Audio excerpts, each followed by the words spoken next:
মাঝে মধ্যেই তো আমরা দেখাই হাওড়া ব্রিজে উঠে গেছে মানসিক ভারসাম্যহীন, অনেক বহুতল বাড়ির ছাদে উঠে গেছে, টাওয়ারে উঠে গেছে মানসিক ভারসাম্যহীন। এখানে যে ছবি দেখাবো আপনাদের কি তাই মনে হচ্ছে?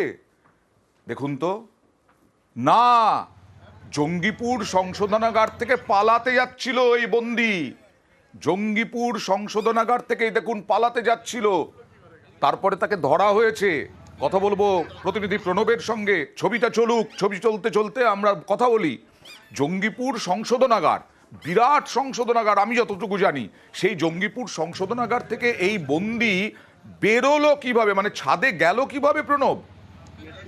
সেটাই এখন প্রশ্ন দেখা দিয়েছে। দেখো, এই মুজাফর শেখ প্রায় মাস 4 ধরে বিচারাধীন বন্দী হিসাবে তোমার জঙ্গিপুর সংশোধনাগারে রয়েছে, এবং আজকে সকালবেলাতে হঠাৎ করে দেখা যায় সেই ছাদের ওপরে জল ট্যাঙ্কির ওপর থেকে পালাবার চেষ্টা করছে। সেই সময় কিন্তু চোখে পড়ে, কিন্তু একজন বন্দী সেখান থেকে উঠলো কি করে, এবং সবচেয়ে বড় ব্যাপার পুরো সংশোধনাগারে সিসিটিভিতে মোড়া রয়েছে এবং রক্ষীরা রয়েছেন, তাদের চোখের আড়ালে কি করে ওপরে উঠলো, এবং প্রায় আধ ঘন্টা ধরে সে কিন্তু পালিয়ে যাওয়ার চেষ্টা করে। তারপর আর সুপারের অনেক আকুতি বিনতি করার পর তারপর কিন্তু তাকে সে নামাতে সমর্থ হয়, এবং এই নিয়ে কিন্তু যথেষ্ট ভাবে তোমার চাঞ্চল্য ছড়িয়ে পড়ে এলাকায়। সমস্ত রঘুনাথগঞ্জ থানার পুলিশ ছুটে আসে।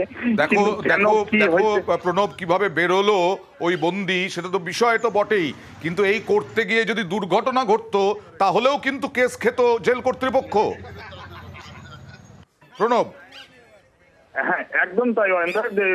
তবে জেল সুপার কিন্তু এই ব্যাপার নিয়ে কোন রকম ভাবে মুখ খুলতে চাননি, বা যিনি এসডিও রয়েছেন তিনিও কিন্তু এই ব্যাপারে কোনো কিছু বলেননি। তবে এই মুজাফর শেখ তোমার মাস 4 আগে থেকে এখানেই বিচারাধীন বন্দী রয়েছে, এবং পারিবারিক ঘটনার জেরে কিন্তু তার একটা বিচার চলছিল, সেই কেসেই কিন্তু সে বন্দী রয়েছে।